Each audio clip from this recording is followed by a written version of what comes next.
Hi friends, welcome to learning academy Kannada YouTube channel.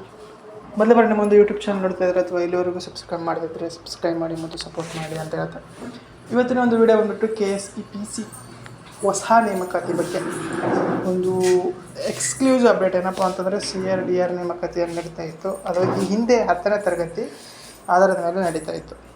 But ಈಗ ಅದನ್ನು ಏನು ಮಾಡಿದ್ದಾರೆ ಅಂತಂತಂದರೆ ಚೇಂಜಸ್ ಮಾಡಿ 12th ಒಂದು ಬೇಸ್ ಮೇಲೆ ಅದನ್ನು ಆಯ್ಕೆಯನ್ನು ಮಾಡ್ತಾಯಿದ್ದಾರೆ ಸ್ನೇಹಿತರು. 12th ಒಂದು ಆಧಾರದ ಮೇಲೆ ಆಯ್ಕೆಯನ್ನು ಮಾಡ್ತಾರೆ ಸ್ನೇಹಿತರೆ. ಅದರ ಬಗ್ಗೆ ಒಂದು ಅಫಿಷಿಯಲ್ ಅಂತಹ ಇನ್ಫಾರ್ಮೇಷನು ಸಹ ಇದೆ. ಅದರ ಬಗ್ಗೆ ಈಗ ನಾವು ಮಾತಾಡ್ತಾ ಹೋಗೋಣ. ಮತ್ತು ನೋಟಿಫಿಕೇಷನ್ ಯಾವಾಗ ಬರುತ್ತೆ ಅದ್ರ ಬಗ್ಗೆಯೂ ಮಾತಾಡ್ತಾ ಹೋಗೋಣ.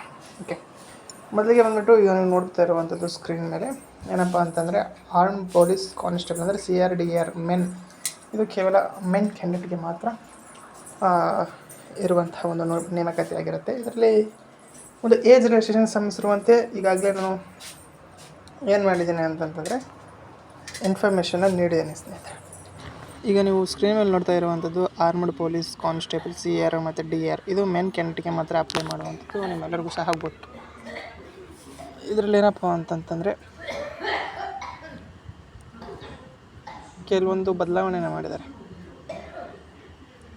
ಏನಪ್ಪ ಅಂತಂತಂದರೆ ಏಜ್ ಬಗ್ಗೆ ಬದಲಾವಣೆ ಏನಪ್ಪ ಅಂತಂದರೆ ಈ ಹಿಂದೆ ನಿಮ್ಗೆ ಗೊತ್ತಿರುವಂತೆ ಏಜ್ ಬಗ್ಗೆ ಒಂದು ಅಪ್ಡೇಟನ್ನು ಮಾಡಿದ್ದರು. ಈಗ ಅದರ ಬಗ್ಗೆ ಇನ್ಫಾರ್ಮೇಷನ್ ನೀಡಿದ್ದೇನೆ. 18ರಿಂದ 28 ಮತ್ತು 18 30, 18ರಿಂದ 33 ಅಂತೇಳಿ ಫಸ್ಟ್ ಒಂದು ವೀಡಿಯೋ ಮಾಡಿದ್ದೀನಿ, ಅದನ್ನು ನೀವು ನೋಡಿರ್ಬೋದು. ಬಟ್ ಇನ್ನೊಂದೇನು ಅಪ್ಡೇಟಪ್ಪ ಅಂತಂತಂದರೆ CRDR ಬಗ್ಗೆ ಒಂದು ಏನಿದೆ ಸಿಟಿ ಆರ್ಮಡ್ ರಿಸರ್ವ್ ಮತ್ತು district armed reserve police constable ಹುದ್ದೆಗಳೇನಿವೆ ಅದಕ್ಕೆ ಈ ಹಿಂದೆ ಏನಿತ್ತಪ್ಪ ಅಂತಂತಂದರೆ 10ನೇ ಕ್ಲಾಸ್ ಪಾಸಾದಂಥ ಪ್ರತಿಯೊಬ್ಬರೂ ಸಹ ಅಪ್ಲೈನ ಮಾಡ್ಬೋದು. ಬಟ್ ಈಗ ಸ್ವಲ್ಪ ಚೇಂಜಸ್ಸನ್ನು ಮಾಡಿ ಯಾರೆಲ್ಲ 10ನೇ ಕ್ಲಾಸ್ ಪಾಸಾಗಿದ್ದಾರೋ ನೀವು ಅಪ್ಲೈ ಮಾಡೋದಕ್ಕಾಗಲ್ಲ. ಓನ್ಲಿ 10th ಪಾಸಾದಂಥವ್ರು ಅಪ್ಲೈ ಮಾಡೋಕ್ಕಾಗಲ್ಲ. PUC ನೀವೇನಾದರೂ PUC ಮುಗಿಸಿದರೆ ಮಾತ್ರ ಇದಕ್ಕೆ ಅಪ್ಲೈ ಮಾಡ್ಬೋದು. ಈಗ ಕಾನ್ಸ್ಟೇಬಲ್ ಹುದ್ದೆಗಳಲ್ಲಿ ನೋಡಿದ್ರೆ ಸಿವಿಲು ಆಗಿರ್ಬೋದು, ಯಾವುದೇ ಒಂದು ಕಾನ್ಸ್ಟೇಬಲ್ ಹುದ್ದೆ ಬಿಟ್ಟರು ಈಗ ಸಿವಿಲು ಅದು PUC ಮೇಲೆ ಇತ್ತು. 10th ಮೇಲೆ ಅಂತಂತಂದರೆ ಅದು CRDR ಅಂದರೆ ಅತಿ ಹೆಚ್ಚು ಹುದ್ದೆಗಳು ಬರ್ತಾಯಿದ್ವು. ಬಟ್ ಈಗ ಅದನ್ನು ಸಹ ಏನು ಮಾಡಿದ್ದಾರೆ ಅಂತಂದರೆ PUC ಆಧಾರದ ಮೇಲೆ ಸೆಲೆಕ್ಷನ್ ಮಾಡ್ತಾಯಿದ್ದಾರೆ. ಓಕೆ, ಆಲ್ಮೋಸ್ಟ್ ಈಗ ಎಲ್ಲರೂ ಸಹ PUCನ ಮುಗಿಸಿರ್ತಾರೆ, ಅದಕ್ಕೇನೂ ಇದಾಗಲ್ಲ. ಬಟ್ ಏಜು ಸಹ ಸ್ವಲ್ಪ ಇನ್ಕ್ರೀಸ್ ಆಗುತ್ತೆ ಅಂತ ಭಾವಿಸ್ಬೋದು.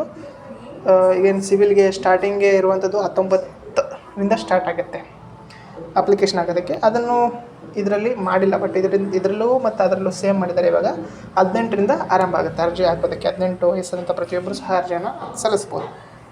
ಈಗ ಇದ್ರ ಬಗ್ಗೆ ಇನ್ನೂ ಇನ್ಫಾರ್ಮೇಷನ್ ನೀಡೋದಾದರೆ ಈ ಒಂದು ನೋಟಿಫಿಕೇಷನ್ ಯಾವಾಗ ಬರ್ಬೋದು ಅಂತಂತಂದರೆ ಸ್ನೇಹಿತರೆ, ಅದೇ ಒಳ ಮೀಸಲಾತಿ ಮುಗಿದ ನಂತರವೇ ನಿಮಗೆ ಹೊಸ ಒಂದು ನೇಮಕಾತಿ ಏನಿದೆ ಅದು ಬರಲಿಕ್ಕೆ ಸ್ಟಾರ್ಟ್ ಆಗುತ್ತೆ. ಓಕೆ, ಅದ್ರ ಬಗ್ಗೆ ನಾನು ಇನ್ಫಾರ್ಮೇಷನ್ನ ಅತಿ ಶೀಘ್ರದಲ್ಲಿ ನಮ್ಮೊಂದು ಯೂಟ್ಯೂಬ್ ಚಾನಲ್ ಮತ್ತು ಟೆಲಿಗ್ರಾಮ್ ಗ್ರೂಪಲ್ಲಿ ಮೂಲಕ ನಿಮಗೆ ತಿಳಿಸ್ತಾ ಹೋಗ್ತೀನಿ. ಹಾಗಾಗಿ ಪ್ರತಿಯೊಬ್ಬರು ಸಹ ನಮ್ಮೊಂದು ಯೂಟ್ಯೂಬ್ ಚಾನಲ್ನ ಸೇರಿ ಸಬ್ಸ್ಕ್ರೈಬ್ ಮಾಡಿ, ಸಪೋರ್ಟ್ ಮಾಡಿ. ಇದು ಇವತ್ತಿನ ಒಂದು ವಿಡಿಯೋ ಆಗಿತ್ತು. ಈ ವಿಡಿಯೋ ನಿಮಗೆ ಇಷ್ಟ ಆಯಿತು ಅಂತಂದರೆ ಲೈಕ್ ಮಾಡಿ, ಶೇರ್ ಮಾಡಿ ಮತ್ತು ತಪ್ಪದೇ ಸಬ್ಸ್ಕ್ರೈಬ್ ಮಾಡಿ ಅಂತ ಹೇಳ್ತಾ ವಿಡಿಯೋ ಇಷ್ಟಕ್ಕಾಗಿ ಧನ್ಯವಾದ. Thanks for watching.